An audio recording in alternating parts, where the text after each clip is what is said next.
Take that L hitters, take that L. भैया क्या match, पहली बात तो देखो गेम वेम पे बाद में आएंगे, लेकिन क्या मैच देखने को मिला है। 5 गोल आर्सेनल के, 3 धुआंधार गोल यूनाइटेड के, 2 शानदार गोल। हमारे छोटू ने गोल स्कोर कर दिया यार। Lisandro Martinez on the score sheet, Rashford with an absolute banger, Saka का इतना ब्रिलियंट गोल हमें देखने को मिला, Nketiah with a brace. This was a Premier League classic and इसने, इस गेम ने वो हाइप बिल्कुल लिव अप की। अब बहुत सारे लोग कहेंगे how can you be so happy about United losing a game and you celebrating it. I am not celebrating it, but वो लास्ट ईयर जब हम हारते थे, I use to sit here, I use to rant, because वो passion नहीं था players के अंदर। आप कह सकते थे ये बहुत क्लियरली उस टीम को देखकर, that team had no desire, no soul. खराब इस चीज़ का ज़रूर लग रहा है कि 2 लगातार गेम में 90th मिनट में हमने गोल कंसीड करके 3 पॉइंट्स गंवाए हैं। बट अगर आप इस गेम से पॉजिटिव्स लेना चाहो, बहुत सारे पॉजिटिव्स हैं। ऑल्दो अभी हम गेम पर आएंगे, हमने क्या गलत किया, क्या हम कर सकते थे, उस सब पे बात करेंगे। लेकिन अगर आप एज अ टीम देखो, ये आर्सेनल की टीम आपको 3 साल के बाद ऐसी दिख रही है, 3.5 साल के बाद, और ये यूनाइटेड की टीम आपको 6 महीने में ऐसी दिख रही है। तो आप समझ सकते हो कि आर्सेनल का पेशेंस लेवल अब जाकर उनको एक उस फ्रूटफुल तरीके से समझ में आ रहा है।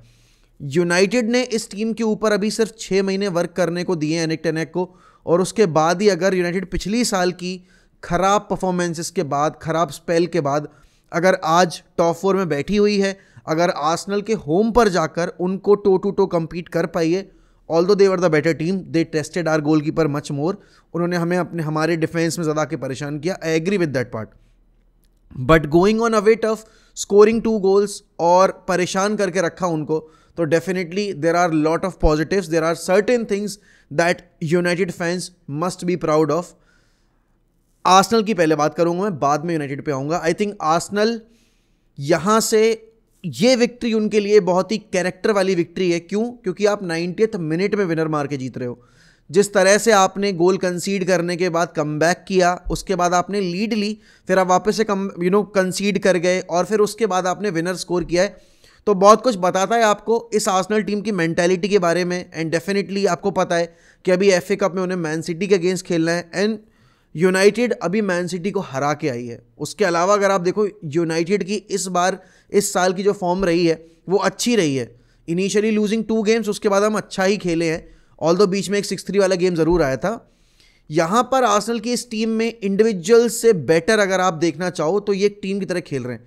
जिनचेंको की वो पैशन आपने देख ली मैच जीतने के बाद, इट स्पीक्स वॉल्यूम कि भाई ये टीम अभी कितनी ज़्यादा मोटिवेटेड है। आर्टेटा का वो सेलिब्रेशन, एंड आर्टेटा का इस गेम में मैन मैनेजमेंट के साथ साथ जो गेम मैनेजमेंट रहा है, उसने देखा कि भाई बेन वाइट से नहीं हो रहा, बेन वाइट की लेन देन कर रखी है रैशफोर्ड ने 1v1 सिचुएशन में, Ben white is not performing well. उसको क्या चाहिए? उसको एक out and out right back चाहिए। तो उसने कहा टोमियासो को डाल देता हूं मैं। और मैं सही बताऊं, अगर ये पिछली साल के गेम होते, आप शायद आर्टेटा को इतना अच्छे से मैनेज करते नहीं देख रहे होते। क्यों? क्योंकि he was scared of making such substitutions, because he did not had trust of the players, of the fans, और वो अंडर प्रेशर आके फिर वो उन्हीं प्लेयर्स को ओवर यूज करता रहता। अभी उसको हर एक प्लेयर पे भरोसा है। प्लस आप एमिरेट्स का अगर माहौल आज का सुन रहे होते तो आपको, मतलब सुना तो होगा आपने डेफिनेटली, आपको पता है भाई कि एमिरेट्स अभी ना वो वाइब दे रहा है जो एक टाइम पे हाइबरी के अंदर हुआ करती थी। तो हाइबरी पे ये हाइप कब थी? जब Arsenal used to dominate games, and आज के गेम में आपने देखा है आर्सेनल को अच्छा करते हुए। तो डेफिनेटली ये जो मैन सिटी ने अपना गेम जीत लिया वुल्स के अगेंस्ट, हालैंड ने वहाँ हैट्रिक स्कोर कर दी, 3 गोल मार दिए उन्होंने, तो प्रेशर आर्सेनल के ऊपर था डिलीवर करने का, टू मेंटेन दैट गैप जो अभी उनका 5 पॉइंट का है, और आर्सेनल ने वो चीज़ बखूबी तौर पे की। Now coming to Manchester United, देखो यार, यूनाइटेड की कल की गेम जो थी, आपको पता था कैसेमीरो नहीं है, तो आपको चैलेंज ज़रूर फेस करना पड़ेगा। इनिशियली आपने वही लाइनअप उतारी जो आप आर्सेनल के अगेंस्ट होम वाले मैच में लेकर उतरे थे, मोर और लेस वही थी, बस आपका सेंचो की जगह वेगोस्ट आ गया था। बाकी आपका पूरा जो बैकलाइन था उसमें सिर्फ डेलो नहीं था, वैन बिसाका था, 2 चेंजेस थे, बाकी सब कुछ सेम था। नाउ आपने देख लिया कि उस गेम में सैम्बी लोकोंगा खेल रहा था, थॉमस पार्टे नहीं खेल रहा था। एंड जो टेन हैग के मैच के बाद स्टेटमेंट्स आए हैं, आपको उससे पता लग रहा है कि how devastated and how frustrated he is, कि वो एक ऐसा गेम जो कि एक्सपेक्ट कर रहा था अपनी टीम से मच बेटर परफॉर्मेंस, वो नहीं डिलीवर करवा पाई उसकी टीम। और यहाँ पर समझने वाली बात यह है कि इंडिविजुअल्स ने रिस्पॉन्सिबिलिटी नहीं ली, जैसे कि स्कॉट मैकटॉमने, आज के गेम में प्रेफर किए गए, but Scott McTominay was not up to the mark. अगर आप बात करो वो पहला गोल जो हमने कंसीड किया जिस पे एनकेतिया ने पीछे से आके हेडर मारा, आई थिंक वैन बिसाका हर बार की यही दिक्कत रही है, जैसे कि मैंने बोला भी है, बंदे की मैन मार्किंग जो है ना, जो जो पोजिशनल अवेयरनेस है वो बहुत ज़्यादा खराब है। 1v1 सिचुएशन में वो टैकल्स में अच्छा है, ठीक है, वो तो आपको आज के गेम में ही पता चल गया।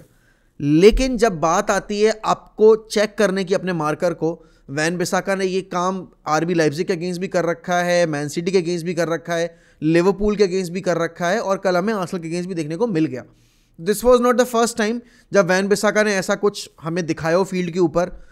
टैकल्स वगैरह में तो भाई he is out there as one of the best. लेकिन जब बात आती है अपने मार्कर को मेंटेन करके रखने की, शोल्डर पे रन चेक करने की, वो वैन बिसाका से नहीं होता। And it was a easy goal पहला वाला एनकेतिया के लिए, बस उसको मार्कर बीट करना था, जो उसने बहुत अच्छे से किया।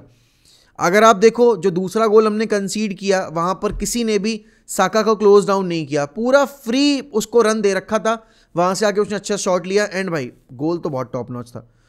यूनाइटेड का जो मिडफील्ड का सेटअप था, वैसे मैंने बोला था if you want to win against Arsenal you have to win the midfield battle, and इतना ईजिली हमें कट पास किया है आर्सेनल ने, क्योंकि हमारे पास कैसेमीरो था नहीं, तो हमारी पासिंग लेन्स बिल्कुल ओपन थे, इंटरसेप्शंस हम कर नहीं पा रहे थे, we were giving away the ball very cheaply, और वाइडर फ्लैंक्स पर हमने अपने आप को इतना ज़्यादा वल्नरेबल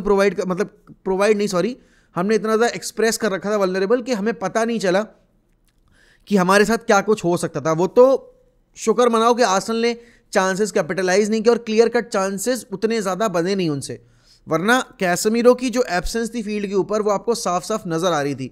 एंड सेकेंड हाफ में आपने एंटनी को हटाया। अब देखो यार, एंटनी के साथ ना थोड़ा पेशेंस रखना पड़ेगा हमें।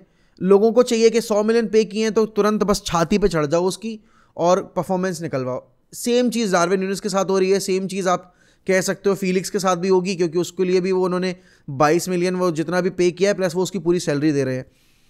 यूनाइटेड के फैंस को ये समझना पड़ेगा कि एंटनी वो प्लेयर है जिसको टेन हैग लेकर आया है, और टेन हैग की हर एक साइनिंग अभी तक बिल्कुल ऑन पॉइंट रही है।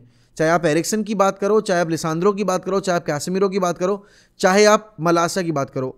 अब एंटनी के लिए हमने 100 मिलियन पे किए, he is too one footed, वो मुझे भी पता है, मैं भी उससे बहुत फ्रस्ट्रेटेड हूँ, लेकिन मैं ये नहीं करूँगा कि मैं अपने ही प्लेयर को बिल्कुल ही रिप अपार्ट करने लगूँ और उसके पीछे पड़ जाऊँ। सेंचो आएगा, कंपटीशन बढ़ेगा एंटनी के लिए, और एंटनी को अपने गेम में बहुत इंप्रूवमेंट करनी है। वो बंदा कुछ नहीं कर रहा है, वो बंदा बस बॉल को वाइड ले जाता है, वहाँ पर आइसोलेट हो जाता है, फिर वो पीछे बैक पास कर देता है। I think he needs to improve अपने गेम सेंस पे, पोजिशनल प्ले पे, एंड प्लस उसकी जो पासिंग के डिसीजंस है ना वो इम्प्रूव करने पड़ेंगे। United I haven't seen us being lethal on corner kicks. आप देखो, मुझे याद भी नहीं है कि लास्ट टाइम हमने कब एक मैच में लगातार 3 सक्सेसफुल कॉर्नर्स लिए थे, अच्छे कॉर्नर जो हमारे प्लेयर्स हैं उनके सिर पे जाके गिरे हों, या फिर हमने फर्स्ट मैन को क्लियर किया हो। I think we need to make sure जो भी कॉर्नर ले रहा है वो कम से कम डिलीवरी ढंग की डाल रहा है और फाइंड कर रहा है अपने प्लेयर्स को। ये नहीं कि पहला मैन जो उनका लगा है उसी पे हम इंटरसेप्ट हो रहे हो। आपने मैकटोमने को देखा खेलते हुए, मैकटोमने is not United standard player मेरे हिसाब से। देखो, मुझे नहीं पता कि कौन अकेडमी के जो जो फैंस बिल्कुल हार्डकोर वैसे वाले हैं कि नहीं भाई मैकटोमने कितना भी गंदा करे हम नहीं बोलेंगे because is an academy product. यार देखो, वो ज़माने लद गए। अब United are not a powerhouse अभी। United if they need to win they need to change the mentality, और वही चीज़ टेन हैग ने आकर बोली है कि अगर आपको जीतना है तो आपको मेंटालिटी चेंज करनी पड़ेगी। आप देख रहे हो कि इतनी ईजिली आपको पासिंग लेने बीट किया जा रहा है, बिटवीन द लाइंस इतना ज़्यादा खेली आज आर्सेनल, आपका एक पास इंटरसेप्ट नहीं हुआ मैकटोमने से। वो जो गोल हमने आखिरी में कंसीड किया, मैकटोमने वहाँ स्लिप अप कर गया और वहाँ पर उसने फिर बॉल दे दी। एंड ठीक है, वो डिबेटेबल टॉपिक है, लोग कह रहे हैं ऑफ साइड है, नहीं है। देखो यार, फुटबॉल में ना ये डिसीजंस जो आते हैं इनसे गेम इन्फ्लुएंस नहीं होता। फुटबॉल में गेम इन्फ्लुएंस होता है कि आपने उन मोमेंट्स के अलावा कितना कुछ दिया गेम में। तो दे वर द बेटर टीम, हम सेकंड बेस्ट टीम थे, लेकिन हमने अपने जो मोमेंट्स हमें मिले उस पर कैपिटलाइज किया। I am so happy that Licha scored, I am very much happy for him, क्योंकि अगर मुझे इस मैच से कुछ पॉजिटिव्स निकालने हो तो it was performance from Raphael Varane, it was performance from Lisandro Martinez. I am deeply disappointed with David de Gea. एक बार फिर ball distribution was not good, उसके जो डिसीजन मेकिंग थी पासिंग की वो भी बहुत ख़राब थी। आप देखो यार, बिल्डअप फ्रॉम द बैक वाली तो मैं बात ही नहीं कर रहा। If you are going to go long ना भाई, ये मिडवे थ्रू द लाइन खेलने का क्या चस्का चढ़ जाता है। कि बगल में खड़ा हुआ है प्लेयर, आप उसको तो डाल नहीं रहे हो, आप साइडवेज पास कर रहे हो लेकिन वहाँ प्लेयर अवेलेबल नहीं है। आप लॉन्ग खेल रहे हो लेकिन आप लॉन्ग में बिल्कुल आपका जो फॉरवर्ड खड़ा हुआ है उस तक बॉल नहीं जा रही है, आप मिडफील्ड में इंटरसेप्ट हो रहे हो अपने लॉन्ग पासेस पे भी। तो दिस नीड्स टू चेंज। अगर यूनाइटेड को जीतना है कुछ तो उनको सबसे पहले अपने इस हरकत से सुधार करना पड़ेगा जो कि डेविड डिया करते हैं। अल्टीमेटली डेविड डिया ने एक अच्छी सेव की जो कि स्कोर हो जाता पहले ही जो एनकितिया का आया था, but come on, other than that David de Gea was very very average. And आपको पॉइंट आउट करने पड़ेंगे मिस्टेक्स डेविड डिया के भी, बिकॉज कल के गेम में अगर हम कंसीड कर जाते, आप क्रॉसेस क्लेम नहीं करते हो, आपका सबसे खराब क्रॉस क्लेम परसेंटेज है अगर आप टॉप 6 कीपर की बात करो तो ये सारी चीज़ें इंप्रूव करनी पड़ेंगी यार। और जैसे कि टेन हैग बोल रहा है कि हम क्रिस्टल पैलेस के अगेंस्ट इतना ईजिली बीट नहीं हो रहे थे और हम आर्सेनल के अगेंस्ट हुए, अब वहाँ पे सिग्निफिकेंट क्वालिटी का फ़र्क है। लेकिन 2 लगातार गेम में आप 90th मिनट पे अगर कंसीड कर रहे हो गोल और आपने मैन सिटी को हराया और उसके बाद आपने 2 लगातार गेम में पॉइंट्स ड्रॉप किए हैं, तो इंडिविजुअल्स को रिस्पॉन्सिबिलिटी और लेनी पड़ेगी। ये जो एवरेज सब स्टैंडर्ड प्लेयर्स हैं इनसे हमें निजात पाना पड़ेगा। और यूनाइटेड के बोर्ड को अगर अभी भी समझ में नहीं आया कि this squad is not good enough to not win trophies की तो बात ही नहीं कर रहा मैं, आई एम सेइंग कि टॉप 4 फिनिश करने के लिए हमारे लाले पड़ सकते हैं अगर 1-2 गेम और ख़राब हो गए हमारे। तो देखो यहाँ पर इस स्क्वाड के पास जितना पोटेंशियल है उतना ही यूज़ कर सकता है टेन हैग, वो एक्सीड नहीं कर देगा इनके पोटेंशियल को कि भाई वो अपरंपार है कोई मतलब देवता वगैरह है और वो इनसे अच्छा कर जाएगा, वैसा नहीं होने वाला। यूनाइटेड को कम से कम 2 साइनिंग चाहिए, 1 साइनिंग तो कम से कम लाके दो भाई इस विंटर विंडो में, वरना हमारे पास बेंच पर आप देखो उनकी बेंच से आ रहा है ट्रोसार्ड और हमारी बेंच से आ रहा है हमारा अकेडमी ग्रेजुएट गर्नाचो। अब बहुत सारे लोग कहेंगे कि सब्स्टिट्यूशन की टाइमिंग गलत है, 2-2 है मैच, आप क्यों गर्नाचो को उतारना चाहोगे टू विन द मैच? क्या आपके पास बॉल आ रही थी? Were we able to keep the ball? हम नहीं कर पा रहे थे and that is why you need Casemiro, क्योंकि मिडफील्ड में कंट्रोल नहीं था ना। अब आप मिडफील्ड की बैटल हार गए, आपका विड्थ पूरी पिच पे आपने उनको दे रखी है खेलने के लिए, तो आप तो वल्नरेबल पोजीशन में थे ही, तो आप कैसे बोल दोगे कि नहीं भाई कैसेमीरो मतलब ये गर्नाचो को ले आओ? वेगोस्ट इतना क्रूशल था आज के गेम में, शायद लोगों को समझ में ना आया। अगर वेगोस्ट ना होता तो हम और ज़्यादा बुली होते, क्योंकि उसने कम से कम अपनी जो फिजिकलिटी थी और जो प्रेस था उससे कम से कम हमें गेम में वो रखा, कह सकते हो बना के रखा गेम में। एंड फर्स्ट हाफ तक तो चीज़ें सही, सब कुछ सही थी। जैसे कि टेन हैग ने बोला वो गोल अवॉइड किए जा सकते थे, बट हम वो गोल अवॉइड नहीं कर पाए। क्यों नहीं कर पाए? क्योंकि इंडिविजुअल एरर्स हैं, क्वालिटी नहीं है उतनी स्क्वाड में जितना लोग समझ रहे थे। And let me tell you, I never said we were in a title race, it was you guys, जो कि चाहे वो राइवल्स मान लो, चाहे वो जो आप कह सकते हो जो तुरंत ही राइड करने लगते हैं ना ग्लोरी पे, वो वाले फैंस। मैंने कभी नहीं बोला, I knew from the very start this squad is not good enough to compete for title, है ही नहीं। अभी हमें 2 कम से कम अच्छी विंडोज चाहिए, तब जाकर हम टाइटल के लिए सोच सकते हैं। साइनिंग्स तो चाहिए इस मैनेजर को, इस क्लब को। और एक चीज़ और मैं बोलूँ, आर्सेनल की सब तारीफ कर रहे हैं, बट कोई ये नहीं कह रहा कि इस आर्सेनल टीम को 3 साल दिए गए खड़ा होने के लिए, और टेन हैग को अभी से ही लोग वो करने लगे कि भाई टेन हैग आर्सेनल से बताओ हार गया, ऐसा हो गया वैसा हो गया। इसी आर्सेनल को हमने अपने ओल्ड ट्रैफर्ड पर रोका था, हमने 3 मारे थे इनके अगेंस्ट, आज भी हमने 2 मारे हैं। इस 2023 में अभी तक जितने मैच खेले हैं आर्सेनल ने पहली बार कंसीड किया है। तो यूनाइटेड इस स्क्वाड के साथ अगर इतना कर रही है, give this guy the signings that he is demanding, and फिर उसके बाद देखना क्या करता है ये मैनेजर, क्या करती है ये टीम। क्योंकि अगर 6 महीने में ये इतना करवा सकता है, तो आने वाले टाइम में अगर हमें एक अच्छे ओनर मिल गए और उस ओनर ने अगर इस मैनेजर को बैक कर दिया, हमने एक प्रॉपर एक सिस्टम बना लिया रिक्रूट करने का और प्लेयर से कॉन्ट्रैक्ट्स वगैरह एग्री करवाने का, तो हम बहुत अच्छी सिचुएशन में आ जाएंगे। एंड डेफिनेटली मैन सिटी जो आज मैन सिटी है, वो अपने 1-2 साल की मेहनत की वजह से नहीं है, या फिर सिर्फ पेप ग्वार्डियोला की फुटबॉल की वजह से नहीं है, उस बोर्ड की वजह से है जिसने पेप ग्वार्डियोला को फ्रीडम दे रखी है, फ्री हैंड दे रखा है कि आप जाओ, आपको जो प्लेयर चाहिए आप बताओ, हम लाकर देंगे और रियलिस्टिक प्राइस पे देंगे। आपके ऊपर एडिट प्रेशर नहीं हो कि हमने इतना पे कर दिया मार्केट में जाके तो आपको डिलीवर कराना ही कराना है। I think the only signing जो कि आप कह सकते हो मैन सिटी ने ट्रेंड सेट करने के लिए कर दी, वो है जैक ग्रिलिश की, वरना उनकी एक भी साइनिंग ऐसी नहीं गई है ओवर द टॉप जाकर उन्होंने पैसा खर्च किया हो।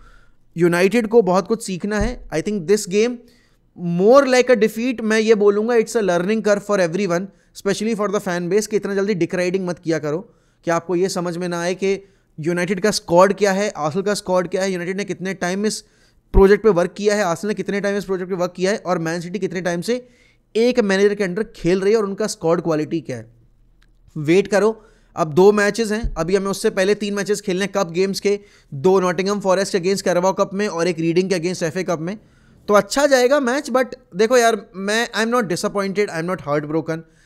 मैं कल की डिफीट से ज़्यादा इस बात से खुश हूँ कि हमने एक क्वालिटी फुटबॉल मैच प्रोवाइड किया, चाहे वो न्यूट्रल्स ने देखा हो, चाहे वो इधर सेट ऑफ फैंस ने देखा हो। एंड डेफिनेटली एल तो हमने ले लिया, ठीक है ना, United have taken the L, but कल के गेम से बड़ा एल वो क्रिस्टल पैलेस वाला एल मुझे ज़्यादा दुख दे रहा है, क्योंकि उस गेम में हमें जीतना चाहिए था। कल we were not the favourites, but उस गेम में we were the favourites and eventually we dropped points. ठीक है, न्यूकासल ने भी कर दिए उनके अगेंस्ट पॉइंट्स ड्रॉप, लेकिन हमारे पास अपॉर्चुनिटी थी कि हम न्यूकासल से ऊपर जा सकते थे एडवांटेज लेकर, हमने नहीं किया। नाउ हमें अपना जीडी इंप्रूव करना है, क्योंकि ultimately this might come down to GD जब 3rd प्लेस या 4th प्लेस की बात आएगी। एंड अभी बाकी टीम्स भी कैचअप कर सकती हैं, अभी 18 गेम और खेलने बाकी हैं, तो थोड़ा सब्र करो यार। बाकी I don't have much to say. आप लोग बताइए कमेंट सेक्शन में कि आपके हिसाब से कल के मैच का बेस्ट मोमेंट क्या था, बेस्ट गोल कौन सा था, whether it was Rashford destroying Partey या फिर साका डिस्ट्रॉइंग हमारा डिफेंस और एनकीतिया का ब्रेस। और अगर आप चैनल पे नए हैं तो kindly subscribe to 1MEFC, because numbers काफ़ी स्लो है यार, तो हेल्प करो यार, जल्दी से जल्दी हमें आगे बढ़ें और हम भी उस पीछे प्ले क्रम लगाएं यार अपने भी चैनल का, 1 फुटबॉल का, वो 1 फुटबॉल कह रहा हूँ मैं, 1MUFC का। बाकी मिलते हैं रात में लाइव स्ट्रीम पे बैठ के बात करेंगे दक्ष के साथ, बुलाऊंगा दक्ष को। And till then goodbye, take care, and as always we will always keep the red flag flying high guys, as Manchester United will never die also. भाई मेरा बॉल्ड बास्टर्ड बहुत बढ़िया है, I am in love with that guy and I know United will be coming back इस साल नहीं तो definitely next साल तो पक्का। Not in the title race वगैरह नहीं बोलूँगा मैं, but the identity that he is trying to set वो ज़रूर डेवलप हो जाएगी। That's all.